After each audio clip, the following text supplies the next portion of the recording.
Et salut tout le monde, dans cette vidéo je vais vous apprendre à dessiner un visage et le personnaliser à votre façon. C'est parti. Pour créer un visage, on va commencer par créer un cercle qui servira de base pour représenter la boîte crânienne. De côté, le cercle doit être plus ovale et allongé. Ensuite, on trace un trait pour déterminer l'angle du visage ainsi que son centre. Pour trouver le niveau du menton, il suffit juste de couper le cercle en deux et de reporter la longueur du demi-cercle.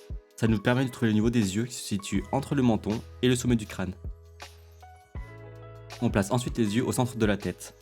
Petite astuce pour ne pas avoir les yeux trop écartés ou trop serrés.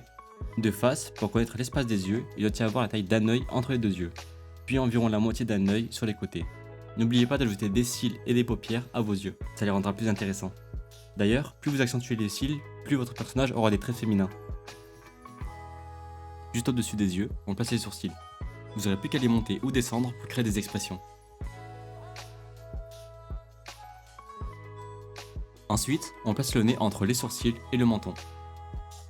Et voici des exemples de nez que vous pouvez reproduire.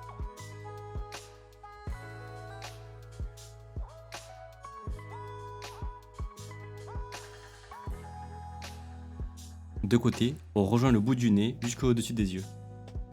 Astuce simple pour créer des lèvres correctes, créez un triangle qui rejoint le bout du nez jusqu'au menton. L'ouverture de la bouche doit être placée entre le nez et le menton. Ça nous permet de trouver ensuite le niveau de la mâchoire qui est en dessous de la bouche. Et de côté, la mâchoire rejoint le centre de la tête.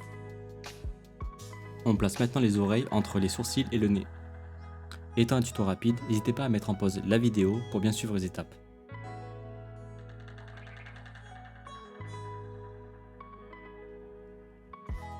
Et de côté, on dessine les oreilles au centre de la tête.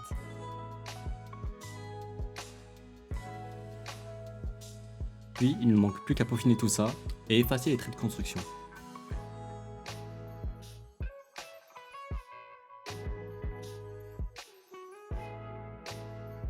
Et pour placer les trapèzes et les clavicules, il suffit juste de reporter la distance entre le nez et le menton juste en dessous.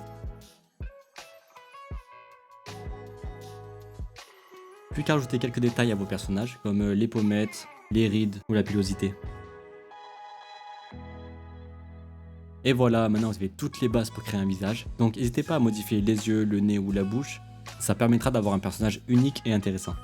Et voilà, c'est la fin de cette vidéo, j'espère qu'elle a pu t'aider. N'hésite pas à me dire en commentaire si c'est le cas, ça me ferait très plaisir de le savoir. Et si tu voudrais voir d'autres vidéos comme celle-ci, tutoriels et timelapse, n'hésite pas à t'abonner et à mettre un like. Sur ce, je te dis à la prochaine, bisous.